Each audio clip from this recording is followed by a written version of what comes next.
Kabanata 1311. Pagbalik niya sa ospital, nakita ni Benjamin si Bradley na papalabas ng ward. Nang makita ang una, nagulat si Bradley. Ginoong Graham, may likas na panginginig sa boses ni Bradley, na parang may nagawa siyang mali. Pinaikit ni Benjamin ang kanyang mga mata, na kumikinang ng husto. Ano ang nagdala sa iyo dito ng sobrang late? Nothing much, sagot ni Bradley na may tuyong tawa. Nagdala lang ako ng pagkain para kay boss. Pauwi na ako. Nang walang ibang salita, tumakbo si Bradley. Kumikislap ang mga mata ni Benjamin habang nakatitig sa tumatakas na figure na para bang nanonood ng isang kriminal. Pawis na pawis, si Bradley ay naglakas loob lamang na huminto para mahabol ang kanyang hininga nang nasa loob na siya ng elevator. Pumasok si Benjamin sa ward. Napangiti si Arisa nang makita siya. Mabilis iyon, she remarked. Nagtaas ng kilay si Benjamin. Umaasa ka bang maglalaan ako ng oras? Tinitigan siya ni Arisa, hindi alam kung ano ang sasabihin nang makita ang kakaibang tono nito. Bakit kakaiba ang kinikilos mo? Napatingin si Benjamin sa kanya. Anong ginagawa ni Bradley dito ng sobrang late? Diretsong tanong niya. Humajijik si Arisa nang mapagtanto kung gaano siya kadrama. Sa lahat ng masasabi niya, mapaglaro siyang sumagot, ano pa ba? Pumunta siya sa akin. Nagsalubong ang mga kilay ni Benjamin sa sama ng loob. Bakit hindi na siya bumisita sa ibang pagkakataon? Bakit kailangan niyang magpalusot kapag nagkataong wala ako? Ano ang iyong ipinahihiwatig, Benjamin?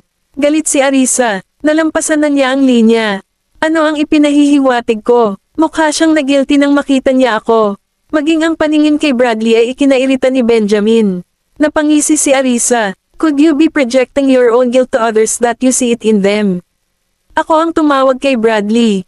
Sa sobrang galit niya ay tumanggi siyang magsalita ng isa pang salita kay Benjamin. Pagtalikod sa kanya, hinailan niya ang kumot sa kanyang ulo. Tinitigan ni Benjamin ang babae sa ilalim ng kumot, nakaramdam ng matinding bigat na sumasakal sa kanya. I spoiled her so much that she even dared raise her voice at me. Sa sobrang pananalig, masyadong. Pagtalikod, umalis si Benjamin sa ward para manigarilyo. Napansin ang kanyang maputing ekspresyon, ang bodyguard sa pinto ay hindi nang ahas na magsalita. Lalong nagalit si Arisa nang marinig niya itong umalis. Habang kumukulo ang kanyang inis, nagsimulang bumalot sa kanyang tiyan ang isang kakulangan sa ginhawa, na nagdulot ng pakiramdam ng kawalan ng katarungan. Wala ba talagang tiwala sa akin si Benjamin? Ang loko niyang isipin na makikisali ako kay Bradley sa karuming paraan. Huminga ng malalim si Arisa, sinusubukang ibalik ang kanyang kalmado. Ipinangako niya sa kanyang sarili na hindi niya hahayaang guluhin siya. Makalipas ang ilang sandali, sa wakas ay bumuti na ang kanyang tiyan. Hindi pa bumabalik si Benjamin. Binuksan niya ang kubrikama at titig na titig sa pinto. Umalis na lang siya ng ganon. Dumating si Sean at naabutan si Benjamin na nilalasap ang isang sigarilyo. Matapos pagmasdan ng huli saglit, napansin niyang may mali. Nag-away ba kayo ni Arisa? Maingat na tanong ni Sean. Isang malaking kalad ka rin si Benjamin at bumuga ng ulap ng usok. Ang gwapo niyang mukha ay nagdilim sa dilim. Sinulyapan siya ni Sean, naramdaman niyang tama ang hula niya. Everything was fine. How did you end up arguing? Medyo irritable si Arisa ngayong buntis na siya. You should be more accommodating to avoid upset her. Kung tutusin, ikaw naman ang magsisisi kung may nangyari sa kanya. Kailan mo ako nakitang naawa sa kanya? Sinamon siya ng tingin ni Benjamin. Napakurap si Sean. Pinipigilan niyang ngumiti. Basta sigurado kang hindi. So, ano pinaglalaban mo? Tungkol sa, ang bata. Pinagdikit ni Benjamin. Ang kanyang mga lobby. Parang hindi nawawala ang kaba sa dibdib niya. Pagkaraan ng ilang sandali, tahimik niyang sinabi, sa palagay mo ba ay hindi dapat layawin ng mga babae? Si Sean ay hindi naglakas loob na magsalita ng walang ingat. Hinaplos niya ang kanyang ilong. Tinanong ko siya kung bakit siya tumawag kay Bradley, at nagalit siya sa akin. Saglit na kumislap ang mga mata ni Sean na para bang may nahadjep siya. Napangiti siya. I see, nagseselos ka. Isang ugat ang pumipintig sa templo ni Benjamin. Sinaman niya ng tingin ang katulong, halatang inis. Dapat hindi mo siya tinanong ng mabuti. Kung ginawa mo, hindi siya magagalit. Sa kabila ng kanyang sarili, naaliw si Sean sa nakikitang pagkairita pa rin ni Benjamin. Nagseselos pa nga siya kay Bradley. Napaka-absurd. Sa anong paraan mas magaling ang lalaking ito kaysa sa iyo na sa tingin mo ay mas pipiliin siya ni Arisa kaysa sa iyo, boss? Kabanata 1312. Kung ako sa kanya, magagalit din ako kung tatanungin mo ako ng ganito. It shows na wala kang tiwala sa kanya. Lalong lumakas ang sigla ni Sean habang nagsasalita. Nang makasalubong niya ang matalim na tingin ni Benjamin ay tuluyan na siyang natahimik. Inilabas ni Benjamin ang kanyang sigarilyo at tumingin sa malayong gabi, na nalilito sa pag-iisip. Sa totoo lang, siya lang ang nakakaalam kung gaano siya nag-aalala sa babae sa ward, pero nahirapan siyang lunukan ang kanyang pride at pumasok. Sinuri ni Sean ang kanyang madilim na aura, nag-alinlangan sandali, at sa huli ay lumayo. Bibisitahin ko si Arisa. Hindi tumutol si Benjamin. Naisip niyang maingat na gawin ito ni Sean dahil hindi pa siya maayos. Ang pagpunta at pagkagalit niya sa kanya ay makakadagdag lamang sa kanyang problema. Nangangagat ang ngipin ni Benjamin sa frustration habang sinisisi ang sarili. Nagsisimula na siyang magsisi sa pagsasalita sa kanya ng ganoon. Matamang sinundan ng tingin ni Benjamin si Sean, nakatingin sa direksyon ng ward. Nang marinig ang tunog ng pagbukas ng pinto, sumili ang ngiti ng saya sa mga lobby ni Arisa, na napawi ang pagkadismaya nang makitang ang taong pumasok ay si Sean.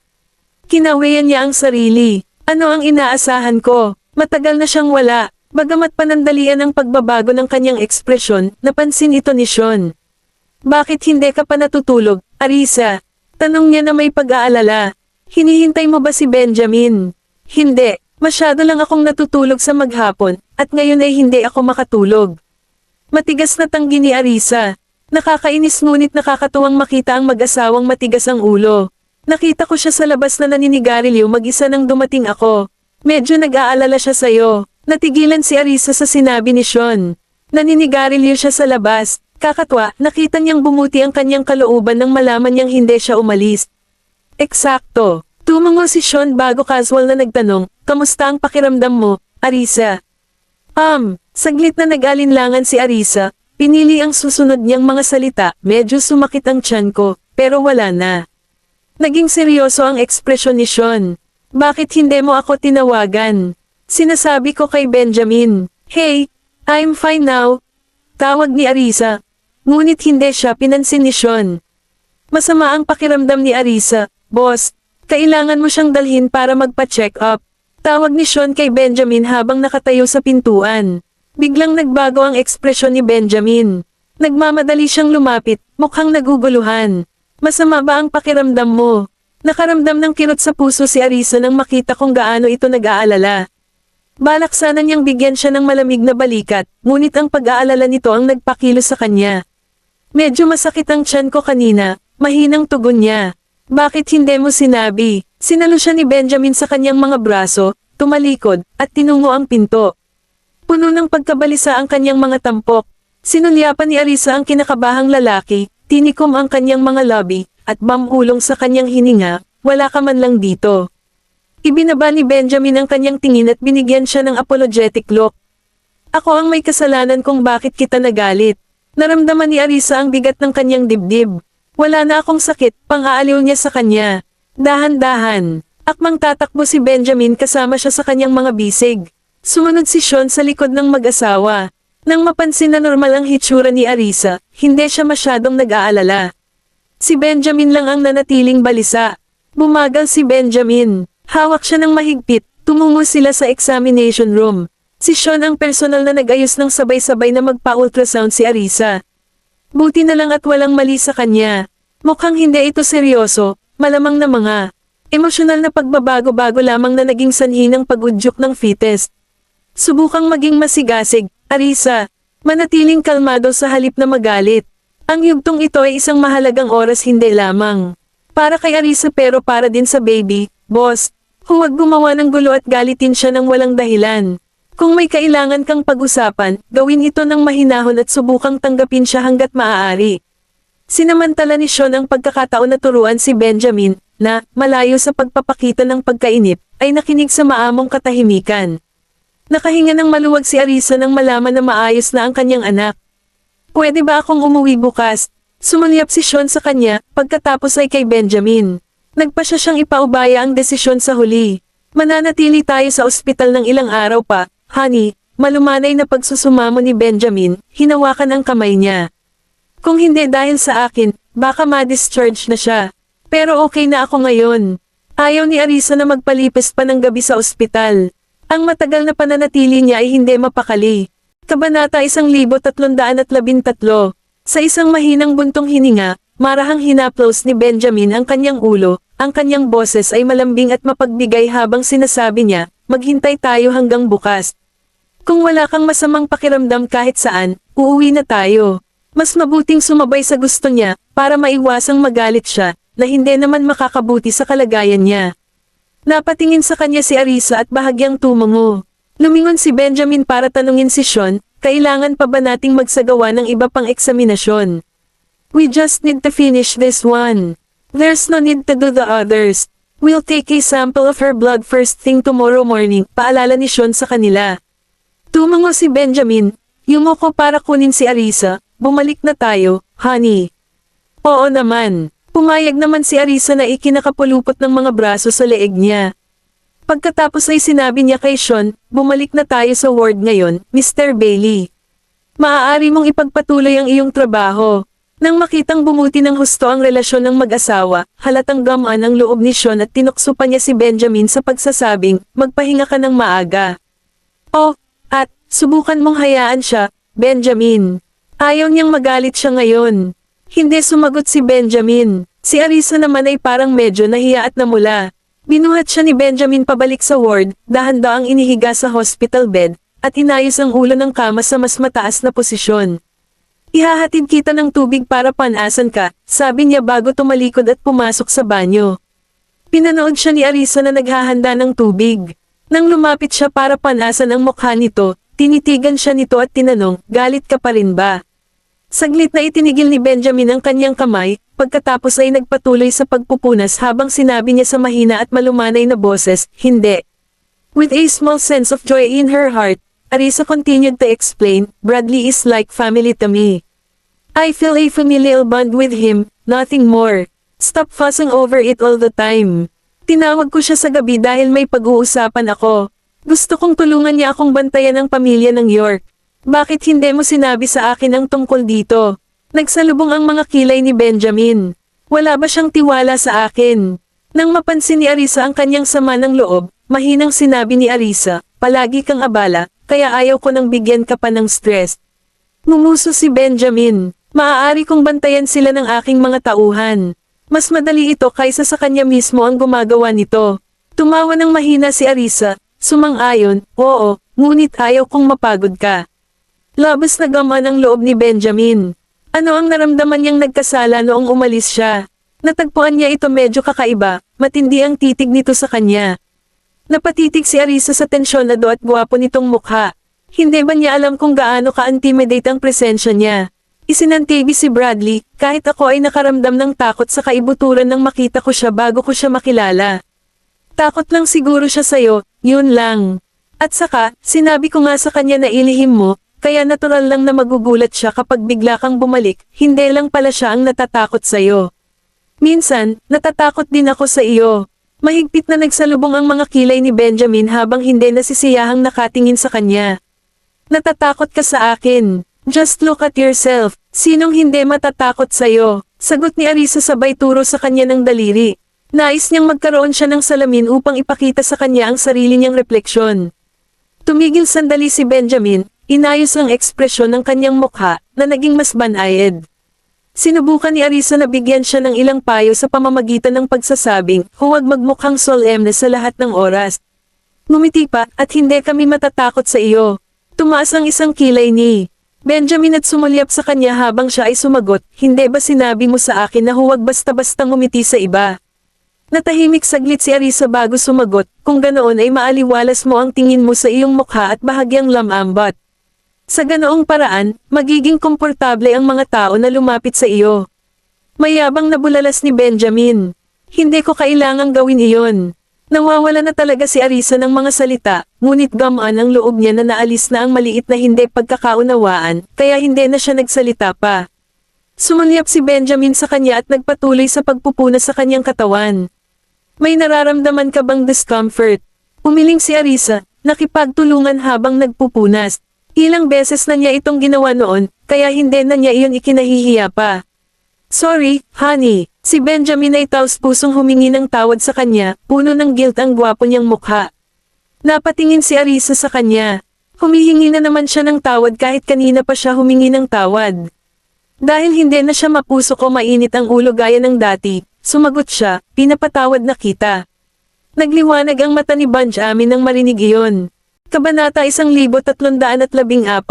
Nakipagpalitan ng ngiti sa kanya si Arisa, inabot, at mapaglarong hinawakan ang kwelyo ng shirt ni Benjamin habang nagbabanta sa kanya na may pilyong ngiti. Kung maglalakas loob kang intindihin ang relasyon ko sa iba sa hinaharap at tumanggi kang makinig sa mga paliwanag ko, hindi kita mapapatawad ng madali gaya ng ginawa ko ngayon.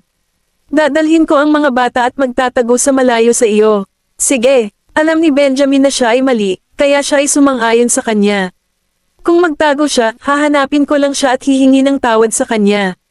Tumingin si Arisa sa kanya, puno ng kalituhan ang kanyang puso. Bakit ba napakasang-ayon niya? Anong ibig mong sabihin sa Sish? Na may bahagyang ngiti na naglalaro sa sulok ng kanyang bibig, si Benjamin ay sumandal, ang kanyang noo ay marahang dumampi sa kanyang noo. Sa mahinang boses, sinabi niya, pakikinggan ko ang paliwanag mo sa susunod. Mariing napabuntong hininga si Arisa. Mas katulad niyan, sa kabila ng hinihingi niya kay Benjamin, hindi niya pinahintulutan itong ipaliwanag ang kanyang sarili kapag nahaharap sa katulad na sitwasyon. Sa halip, napuno siya ng selos kaya nagpakatanga siya. Matapos siyang panasan ni Benjamin at tulungan siyang magpalit ng malinis na damit, ibinaba niya ang ulo ng kama sa ospital.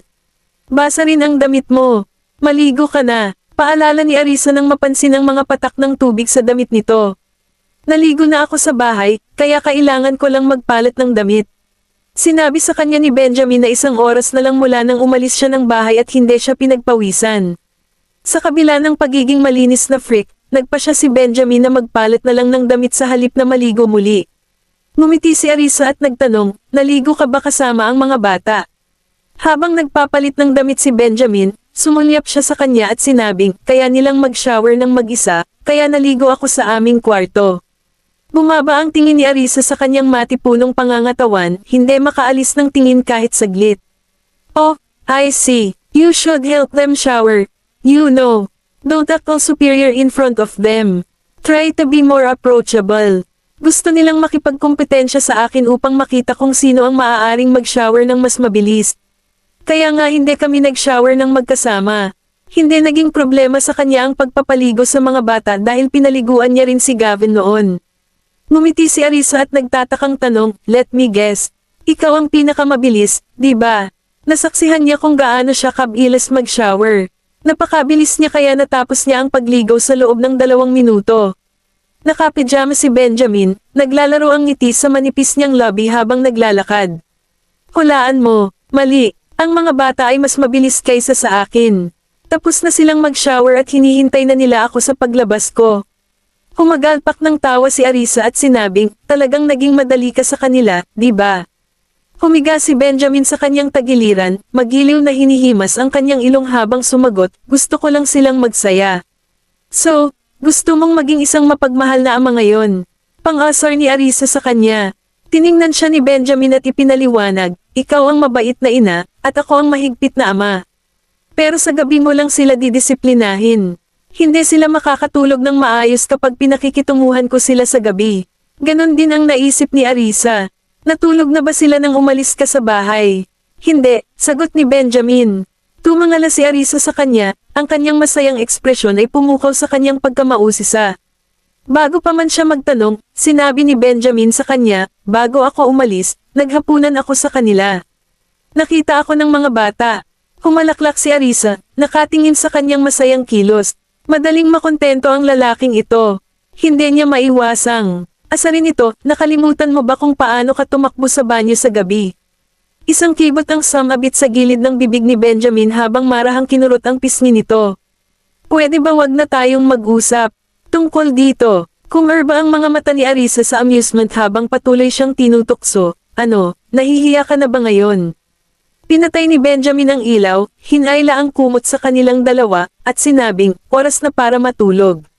Sa dilim, mahinang tumawa si Arisa, pinulupot ang kanyang mga braso sa kanyang malakas na baywang, ang mukha nito ay nakadikit sa kanyang katawan. Hindi ka ba busy ngayon? Hindi, Si Benjamin, na nakayakap sa kanya, ay marahang hinaplos ang kanyang balingkinitang baywang. Kaakit-akit ang haplos kaya hindi niya ito makuha. Bahagyang nanginig si Arisa dahil sa pamilyar at mapang-akit nitong amoy na naging sanhi ng hindi mapigil ang pagpintig ng puso niya. Ibinaba ni Benjamin ang kanyang tingin at itinoon ang pansin sa kanyang maselang at magandang mukha. Magkalapit silang dalawa, ang hininga nito ay humahampas sa kanyang mukha, nag-iiwan sa kanya ng kaaya-ayang pakiramdam. Biglang tumangala si Arisa at sinabing, "Ikaw." Naputol ang sasabihin niya nang sugurin siya ni Benjamin ng isang malambing at mapusok na halik. Kabanata 1315.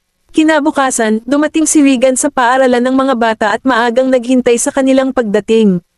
Gaya ng hinula ni Arisa, sinabi ni Miranda kay Regan ang tungkol sa pakikipagtagpo niya sa mga bata pagkatapos niyang umuwi kagabi. Nagtago si Regan sa isang liblib na sulok upang hindi mahuli ang atensyon ng mga bodyguard. Nagsimulang bumilis ang tibok ng kanyang puso nang makita niya kung gaano kagandang mga bata ang bumababa sa sasakyan at bitbit ang kanilang mga backpack. Mga sextuplets, nanganak talaga si Isa ng mga sextuplets noon. Hindi sinabi sa kanya ni Arisa na naging lolo na siya at itinago pa sa kanya ang mga bata, hindi siya pinapayagang makilala ang mga ito. Magkahalong hinanakit at excitement ang naramdaman ni Regan kay Arisa at sa mga bata. Labis siyang nabalisa nang makita niyang papasok na ang mga bata sa gate. Tatalikod na sana siya nang makita niya si Benjamin. Mabilis niyang binawi ang mga hakbang at nagtago. Hindi siya dapat makita ni Benjamin dahil si Benjamin ay nasa ilalim na ngayon ng direksyon ni Arisa. Kailangan niyang maglaan ng oras. Bumalik si Daddy ngayon. Dapat pumasok na kayo. Yumuko si Benjamin at inayos ang mga damit ng mga bata sa publiko. Nababanaag lahat sa mukha nila. Si Benjamin ay walang alinlangan na kanilang ama. "Bye-bye, Daddy, Mr. Graham."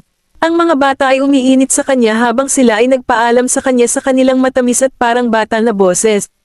Nakonsensya ang mga bata matapos ang mga kalokohan na nilero nila sa kanya kagabi. Nagbago ang kanilang saloobin kay Benjamin matapos makita kung paano niya hindi sila pinagsabihan.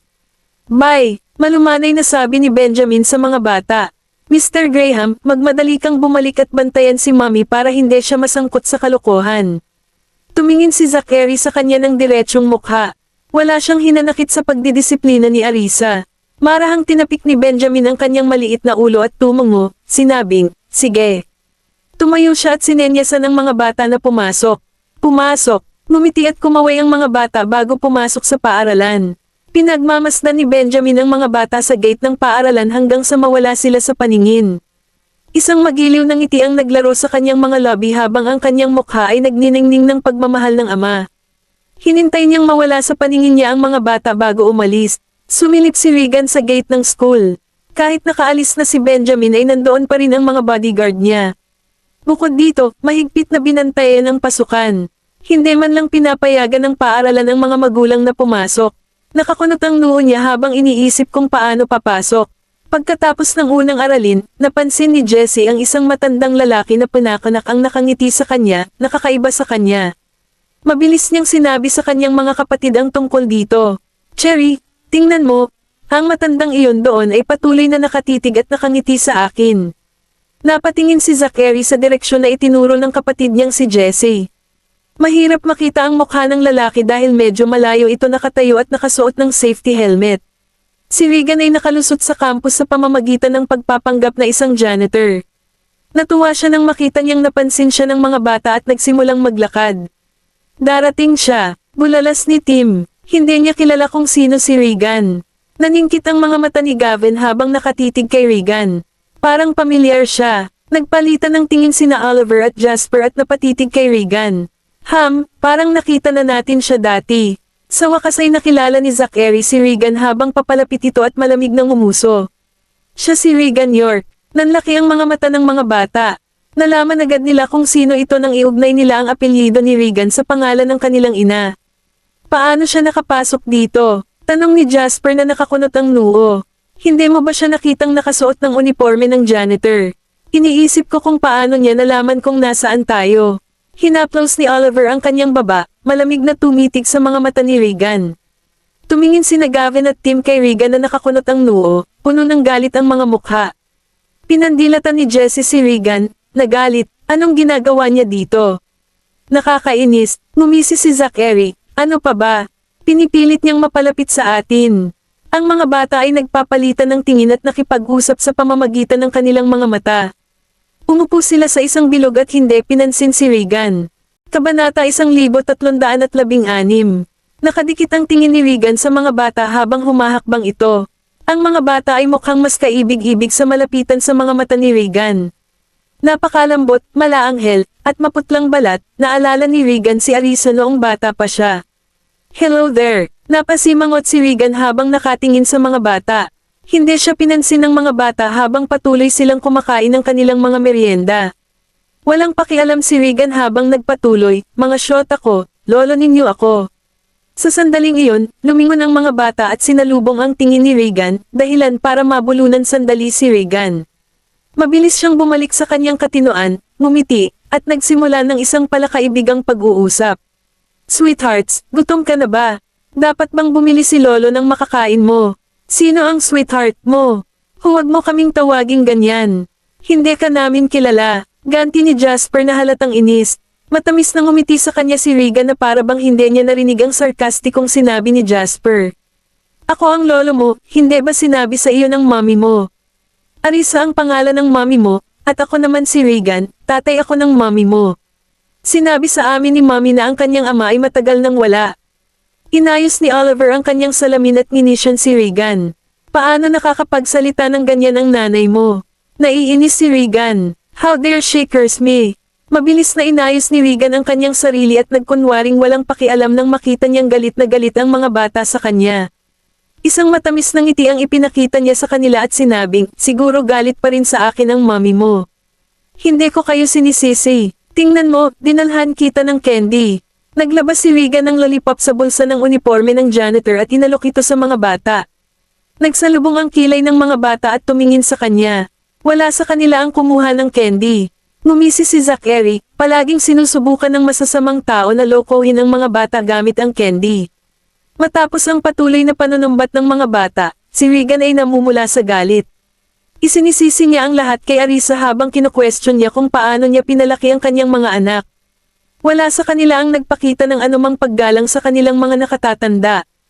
Paano ako magiging masamang tao? Ako ang lolo mo. Humihingi ako ng paumanhin dahil hindi ko alam ang tungkol sa iyo noon. Pero tingnan mo, pumunta ako kaagad nang malaman ko kung saan ka nag-aaral. Patawarin mo ba si lolo, please? Ibinaba ni Regan ang kanyang pagmamataas at nagsimulang suyuan ng mga bata. Sa kasamaang palad, hindi ito binili ni Gavin at ng iba pa. Hindi ka namin lolo. Itigil mo na ang pag-angkin yan. Hindi namin kakainin ang candy mo. Tumango si Tim. Sino ang nakakaalam kung ano ang maaaring nasa loob nito? Paano magiging mabuti ang taong ito sa atin kung hindi man lang siya mabait sa ating ina? Natatakot kami na ang pagkain ng iyong candy ay magbibigay sa amin ng sakit ng tiyan. Malamig na sanggal ni Gavin. Nag-iba ang mukha ni Regan, ngunit patuloy niyang sinusuyo ang mga bata. Mga lollipop lang ito. Paano kanila mapapasakit sa tiyan? Malinis na lahat. Halika, tigdalawa sa inyo. Hinailan niya ang kamay ni Jessie at pinasok ang dalawa dito, ngunit agad itong ibinalik ni Jessie. Ayoko ng candy mo. Meron akong sarili. Nagtago si Jessie sa likod ng kanyang mga kapatid, naglabas ng isang piraso ng candy mula sa kanyang bulsa, binuksan ito, at ibinulsa sa kanyang bibig. Itago ang mga candy para sa iyong sarili. Ayaw namin ng kahit ano. Tumayo si Zachary, ipinakita ang matinding paghamak. Balik na tayo sa klase. Agad namang tumayo si Gavin at ang iba pa at tumakbo papunta sa classroom. Hoy, teka, hindi na sila napigilan ni Regan kahit anong sigaw niya. Nawala ang mga bata sa isang iglap. Ganon na ba sila kagalit sa akin? Mga brats na, tinuturuan ng suwail na babaeng yon. Galit na galit si Regan. Nasa bingit na niyang itapon ang candy sa kanyang kamay sa basurahan. Gayunpaman, hindi niya napigilan ang sarili dahil may napansin siyang bata na nakatitig sa kanya. Lumapit siya at nagtanong, bata, kilala mo ba kung sino sila? Nahihiyang tumango ang bata. Ako ang lolo nila, at medyo nagkakagulo tayo. Maaari mo ba akong tulungan? Maaari mo bang ibigay ang mga candy na ito sa kanila? Bibigyan kita ng 2 bilang pasasalamat. Kabanata 1317. Nang ialok ng maliit na bata ang candy kay Gavin at sa iba pa, natahimik silang lahat. Talagang hindi nila inaasahan na si Regan ay titigil sa wala, maging hanggang sa suhulan ang mga bata. Ayaw namin yan. Pwede mong alisin lahat. Nagkasundo si Gavin at ang kanyang mga kapatid. Ayaw nilang kainin ang inialok ni Regan. Sa halip, ipinasa nila ang lahat sa maliit na bata. Tuwang-tuwa ang bata, nagpasalamat habang inilalagay ang lahat sa sarili niyang backpack. Tuwang-tuwa siya kaya nag-snack pa siya sa merienda habang may klase. Masarap ba yung lollipop? Nagtataka na bamulong si Jessie, pinapanood ang maliit na bata na nasisiyahan dito at medyo natutukso. Gusto mo ba? Pinandilatan siya ni Jasper, sa pag-aakalang susuhulan na ni Regan ang dalaga. Napakunot ang noo ni Jessie at nagpaliwanag sa mahinang boses, gusto ko, pero hindi ako makakain ng binili ng masamang tao. Marahang tinapik ni Zachary ang ulo ng babae at mahinang sinabi, bibili ako ng isa para sa iyo pagkatapos ng klase. Naningkit ang mga mata ni Jessie sa pananabik, at ipinalakpak niya ang kanyang mga kamay nang hindi gumagawa ng ingay. Salamat, Zachary. Ngumiti si Zachary at ginulo ang buhok. Nakatuon tuloy ang magkapatid sa kanilang mga aralin at hindi nagaanong pinansin ang anumang bagay. Para naman kay Regan, nanatili man siya o umalis ay wala sa kanila ang pag-aalala. Sa ospital, hinihintay ni Arisa ang resulta ng kanyang mga pagsusuri sa dugo. Kung ayos lang ang lahat, makakauwi na siya. Napansin ni Benjamin na paminsan-minsan siyang sumusulyap sa pinto, mukhang balisa. Napabuntong hininga siya sa kawalan. Magpahinga ka ng mabuti. Sasabihin ko sa iyo kapag lumabas na ang resulta. Mapanuksong sinulyapan siya ni Arisa. Sinisikap mo ba akong linlanggan na matulog at patagalan ako sa ospital? Humalaklak si Benjamin, kalahating galit, ang mga mata ay nakatutok sa kanya. Kahit na sinusubukan kitang linlanggan, ito ay para lamang sa ilang dagdag na oras. Kailangan ba iyon? Bahagyang sumangot si Arisa. Nagtiis siya hanggang hating gabi bandang 10:00 nang sa wakas ay dumating ang resulta ng kanyang pagsusuri sa dugo. Personal na dumating si Sean para sabihin sa kanila na normal ang lahat. Sabi ko sa'yo okay lang ako. Benjamin, bilasan mo mag-impake na tayo, uuwi na tayo. Tuwang-tuwa si Arisa at hinimok ang asawa na mag-impake ng kanilang mga gamit at lumabas ng ospital. Umiling si Benjamin, bumangon para ayusin ang kanilang mga gamit. Nakangiting pinanood sila ni Sean at pinayuhan, kahit na makakalabas na kayo ng ospital, kailangan nyo pa ring magpahinga sa bahay. Kung hindi kayo komportable kahit saan, siguraduhing pumunta sa ospital para magpa-check up. Sasama ka sa amin sa Yaleview, lumingon si Benjamin kay Sean at ipinaalam sa kanya. Napaawang ang bibig ni Sean, na tumututol, Benjamin, ngayong ayos na ang kalagayan ni Arisa, may gagawin pa ako sa ospital. Pupunta ako sa inyong lugar para sa mga regular na check-up sa umaga at gabi, hindi na kailangan na naroon ako sa lahat ng oras. Ang pangunahing dahilan ay sa Yaleview, kailangan niyang masaksihan ang mapagmahal na relasyon sa pagitan ng mag-asawa sa lahat ng oras, na lubos na isang dagok sa isang solong lalaki na tulad niya. Naninindigan siya sa hindi pagpunta sa Yaleview. Oo, ayos na ako. Hayaan mo si Mr. Bailey na tumutok sa kanyang trabaho. Sapat na ang pag-check up sa umaga, hindi na niya ako kailangang sundan pa, dagdag ni Arisa. Sinubukan din ni Arisa na kumbansihin si Benjamin na may mga tauhan sa bahay, kaya hindi na kailangan ng napakaraming tao na tumira sa kanya. Ngumisi si Benjamin bilang tugon, at ubili na sumang-ayon. Benjamin, matutulungan kitang mag-impake. Masayang alok ni Sean, sabik na magbigay ng kamay. Inayos na ni Benjamin ang mga personal na gamit ni Arisa at agad na pinatrabaho si Sean. Kaya mo, ay pakang mga bagay doon. Napangiti si Sean ng nakakaloko ngunit hindi naglakas loob na magpakalma. Mahusay niyang sinimulan ang pag-iimpake. Pinagmasdan ni Arisa ang lalaking nakatayo sa gilid at itinuro ang trabaho ni Sean, na parehong natutuwa at naiinis. Maaari mo ring tulungan si Mr. Bailey na mag-impake. Sa ganoong paraan, mas mabilis. Sinulyapan siya ni Benjamin at inabot ang isang coat, saka inutusan ng bodyguard na bantayan si Sean habang binuhat niya si Arisa. Babalik kami, Mr. Bailey. Salamat sa lahat. Medyo nakaramdam ng hiya si Arisa at mabilis na nagpaalam kay Sean. Arisa, kung may nang-iistorbo sa iyo, siguraduhin mong sabihin sa akin. Haharapin ko sila para sa iyo, pahiwatig ni Sean na may makahulugang tingin. Sinaman siya ng tingin ni Benjamin. Napaatras si Sean at nagwagayway ng kamay. Well, kayong dalawa magmadaling bumalik. No need for an escort. Kabanata 1318. Binuhat ni Benjamin si Arisa hanggang sa pasukan ng ospital, kung saan naghihintay na si Ethan. Nang makita niyang palabas na sila ay mabilis niyang binuksan ang pinto ng sasakyan. Mr. Graham, Mrs. Graham, tumango si Benjamin at pinasakay si Arisa sa sasakyan. Mahigpit na nakapulupot si Arisa na pinagpapawisan, pero nagawa niyang batiin si Ethan. Magandang umaga, Ethan. Magandang umaga, Mrs. Graham. Hinawakan ni Ethan ang kanyang kamay sa itaas ng bubong ng kotse, nakangiting sumagot. Matapos matiyak na nakasakay si Arisa sa kotse at sa kanyang mga bisig, inutusan ni Benjamin si Ethan, bumalik sa Yaleview. Oo, Mr. Graham. Maingat na isinara ni Ethan ang pinto ng sasakyan at naglakad papunta sa driver's seat. Huwag kang masyadong gumalaw. Naramdaman ni Benjamin ang pagkalikot ni Arisa sa kanyang mga braso at inayos ang kanyang damit. Nakaramdam si Arisa ng kaba. Medyo naiinitin ako, sinabi ni Benjamin kay Ethan sa harap, ibaba ang aircon. Oo naman. Mabilis na ibinaba ni Ethan ang temperatura ng ilang degree at lumingon sa kanila, okay lang ba ang temperaturang ito, Mrs. Graham? Tulala na tumango si Arisa at casual na sumagot, ayos lang. Nilinggan niya si Benjamin. Maaari na lang niyang habarin ang kanyang coat kung hindi siya mainit, at hindi na kailangang ibaba ang aircon. Ibinaba ni Benjamin ang kanyang tingin, tinitingnan ang hindi nasisiyahang ekspresyon nito, at ang kanyang mga labi ay pumulupot habang bahagyang hinahaplos ang kanyang pisngi. Nangako akong papaalisin kita at uuwi, hindi ka ba masaya?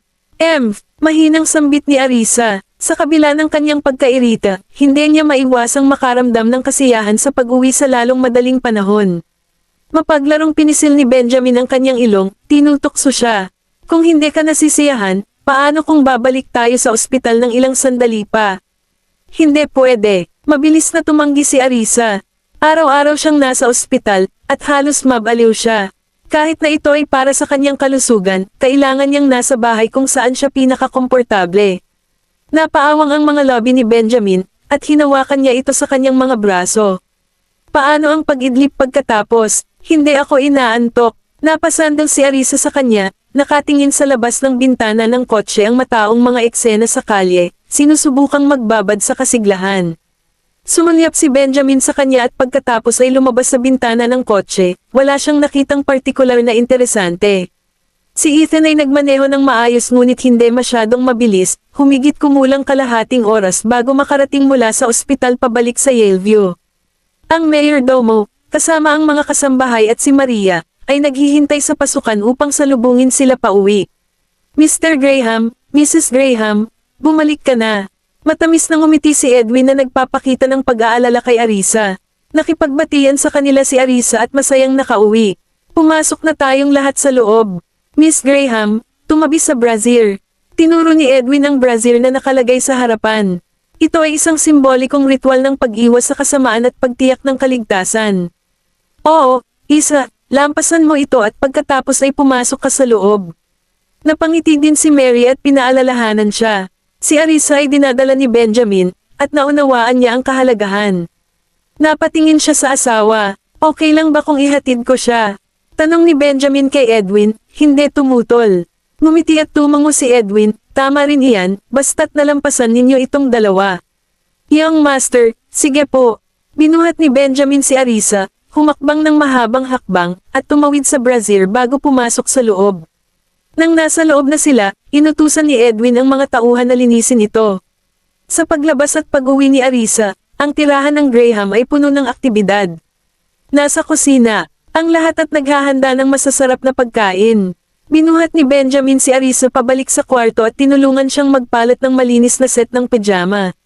Hindi madumi ang damit ko. Kailangan ko ba talagang magpalit? Tumingin si Arisa sa kanya, hindi siya nahuhumaling sa kalinisan. Kagagaling lang namin sa ospital. Mas komportable magpalit, sagot ni Benjamin habang nagpapalit ng damit. Naisip ni Arisa na may katuturan ito. Inilagay ni Benjamin sa gilid ang kanyang mga itinapon na damit at binuhusan siya ng isang basong tubig. Sige, huwag kang mag-over-exercise. Magpahinga ka, sabi ni Arisa habang umiinom ng tubig.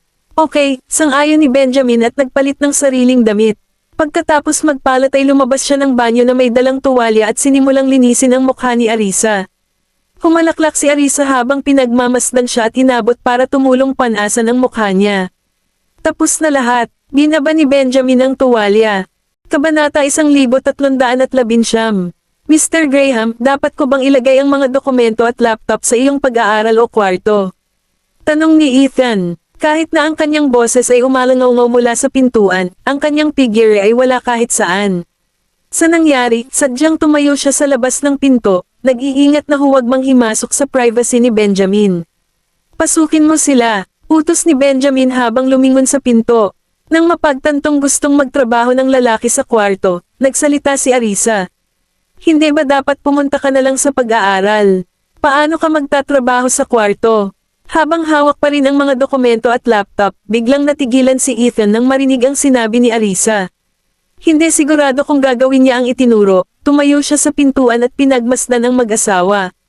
Maginhawang magtrabaho sa silid, sagot ni Benjamin bago ibinutis ang kanyang kamiseta at sinenyasan si Ethan na pumasok. Ano, paano ito maginhawa? Hindi makapaniwalang sabi ni Arisa. Wala man lang desk sa kwarto. Kailangan niyang maupo sa sopa para basahin ang mga dokumento niya. Nang marinig iyon, napatingin si Benjamin sa kanya. Mas madali para sa akin na alagaan ka. Isang mainit at malabong pakiramdam ang agad na bumalat kay Arisa. Sa kabila nito, gusto pa rin niyang gawin ni Benjamin ang kanyang trabaho sa pag-aaral. Dahil nasa bahay na tayong lahat, tatawagan kita kung kailangan ko ng tulong. Tsaka, madalas mong istorbohin ang pahinga ko kapag naka-phone ka. Pagmamaktol ni Arisa, sinamon siya ng tingin ni Benjamin. Oh, so you find me annoying? Tumawa si Arisa. Hindi, syempre hindi. Ayokong madistract ka at pwede rin akong magpahinga ng tahimik. Pagkatapos ng maraming pag-iisip, sa wakas ay nagpaubaya si Benjamin at bumaling sa kanyang katulong. Ethan, dalhin mo lahat ng ito sa pag-aaral. Ibinaba na ni Ethan ang lahat, ngunit ngayon, kailangan niyang kunin muli ang mga ito at magtungo sa pag-aaral. Magpahinga ka ng mabuti, Mrs. Graham. Hindi na kita iistorbahin pa. Humihingal si Arisa bilang pagkilala nang umupo si Benjamin sa tabi ng kama at hinawakan ang kanyang kamay. Kailangan mo bang gumamit ng banyo? Mas mabuting tumakbo ka at asikasuhin ang iyong negosyo. Nakangiting sabi ng babae sabay iling. Sigaw mo ako o tawagan ang telepono ko kung may kailangan ka, paalala ni Benjamin, marahang pinipisil ang kanyang mga daliri. Alam ko, nasa bahay ako. For goodness sake. Siyempre, hihingi ako ng tulong kapag may nangyari, nahihiyang sagot ni Arisa. Go, ipagpatuloy mo ang iyong trabaho, at huwag kang mag-alala tungkol sa akin. Gayunpaman, sinamahan siya ni Benjamin saglit bago inihanda ang sarili sa pag-asikaso sa kanyang trabaho. Dahil maaga siyang natulog kagabi at hindi pa naasikaso ang maraming dokumento sa umaga, hindi nakakagulat na medyo natambak ang trabaho. Sa sumunod na segundo, isinara ni Benjamin ang pinto para kay Arisa at binitawan ang huling paalala. Huwag kang bumangon sa iyong sarili. Nakuha ko, paninigurado ni Arisa habang winawagayway ang kamay. Mananatili ako sa kama. Nang makita siyang komportableng nakahiga sa kama, sa wakas ay nakadama ng kaginhawaan si Benjamin upang harapin ang kanyang trabaho. Samantala, hinimas ni Arisa ang kumot at sinipsip. Hindi lamang walang mabahong amoy, ngunit malinaw din niyang naaamoy ang nakakaaliw na amoy ng sikat ng araw. Malamang si Edwin o si Lolo ang nagpaaraw ng kumot kanina. Habang naliligo si Arisa sa kaginhawaan ng pagiging nasa bahay, isang kontentong ngiti ang hindi namamalaya na sumili sa kanyang mukha. Totoo naman, walang lugar tulad ng tahanan. Hindi malinaw kung nagbigay si Benjamin ng mga tiyak na tagubilin, ngunit dahil ni minsan ay hindi pumasok si Mary sa silid para mangulit kay Arisa, hindi nagtagal ay nakatulog ang huli. Sa paaralan, nilapitan, nirigan ang mga bata nang matapos ang kanilang mga klase, isang magiliw na ngiti ang nakaukit sa kanyang mukha. Sweethearts, paano kung ihahatid kita sa labas para kumain? Masarap ba yon? Sa kasamaang palad, wala sa 6 na bata ang bumili nito at sabay-sabay na inilibot ang kanilang mga mata. Hindi rin alam ni Regan ang kanilang mga pangalan, kaya pagkatapos suriin silang 6, napagpasyahan niyang si Tim ang magiging best bet niya at ngumiti sa kanya. Tara, ililibre ko kayo ng masasarap na pagkain. Mas maganda ang mga restaurant sa labas kaysa sa cafeteria ng school nyo. Nasubukan mo na ba ang pagkain sa school natin? Tanong ni Tim na nakakunot ang noo. Kung tutusin, ang pagkain sa kanilang carinderia ay hindi naman mababa at mas masarap pa sa maaaring makita sa ilang mga restoran. Natural na hindi pa ito nasubukan ni Regan, kaya nag-alok siya ng nakakalokong ngiti.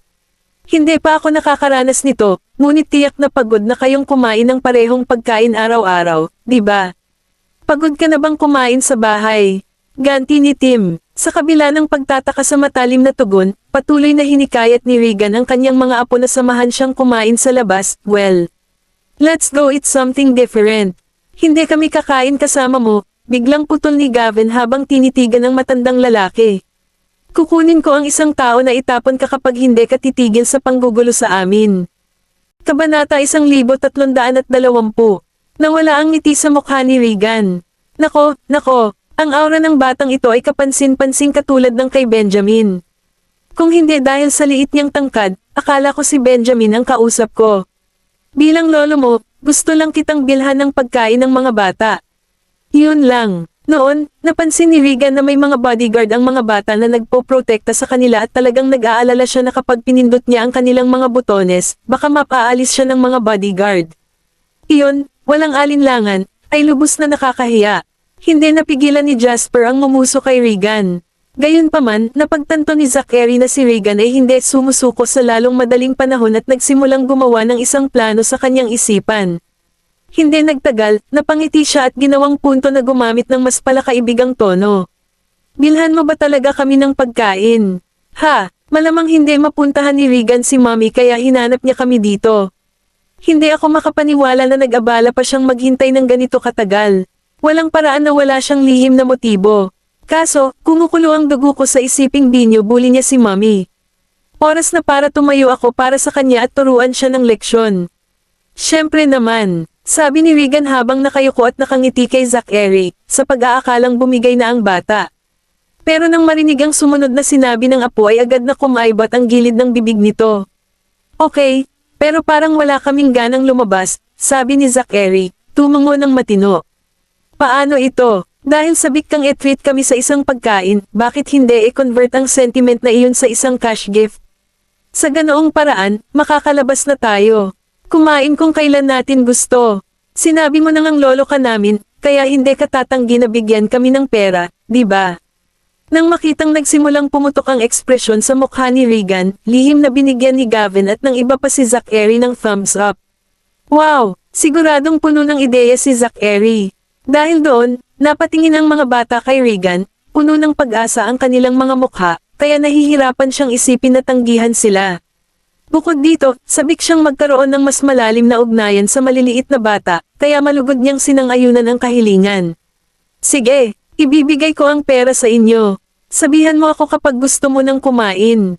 Habang inilalabas ni Regan ang kanyang pitaka, isang kislap ang sumili sa mga mata ni Zachary, at nagsimula siyang gumawa ng isang kaawa-awang pagkilos.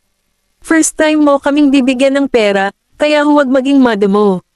Masaya kaming kumain sa mga restaurant tulad ng Drawbridge Dining. Kung kakaunti ang ibibigay mo sa amin, kami na lang ang magsasagot sa natitirang bayarin. Naiisip mo ba kung gaano kaiyak kung wala kaming sapat na pera? Ibibigay na sana ni Regan sa mga bata ang ilang libo na nasa wallet niya, nag-alinlangan lang matapos marinig ang reklamo ni Zachary na kulang na lang.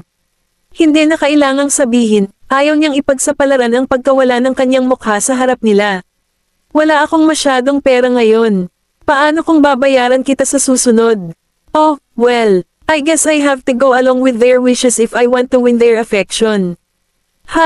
Kung may magtatanong sa akin kung magkano ang perang ibinigay sa akin ni Lolo, sa tingin ko ay mahihiya akong sabihin sa kanila. Pagtatawanan ako ng ibang mga bata. Bulong ni Zachary, mukhang hindi kapani-pani walang solemna at problemado. Mabilis na tumango sina Gavin, Tim, Oliver, Jasper, at Jessie at tumango, oo. Pagtatawanan tayo ng mga tao. Tumingin si Regan sa kanila at dahan-daang ibinalik ang pera sa kanyang wallet. Maaari mong ilipat ang pera sa amin. Lahat tayo ay may mga telepono, mungkahi ni Zachary bago ilabas ang kanyang sariling code sa pagbabayad. Kung hindi, maaari mong ilipat ang buong kabuuan sa akin, at hahatiin ko. Ito ng pantay-pantay sa iba. 10,000 para sa bawat tao ay sapat na. Nakanganga si Regan sa bata. 10,000. Oh, Diyos ko. 60,000 iyon para sa kanilang 6. Ganoon ba kalaki ang gastos sa pagkain? Okay lang kung hindi mo matitiis na makibahagi sa pera, pero ibig sabihin hindi mo na kami makikita. Kung tutuusin, magagalit si Mommy kapag nalaman niya ito. At saka, alam naman ng lahat na 10,000 ang halaga ng isang pagkain sa Drawbridge Dining. Hindi ka pa ba nakakain doon? Nang makita ang nagtatanong na tingin sa mga bata, naramdaman ni Regan ang pamumula ng kanyang pisngi. Siyempre meron ako, para sa maraming beses. Ang totoo, ilang beses pa lang siyang bumisita sa Drawbridge Dining, at lagi itong kasama ng kanyang mga kliyente.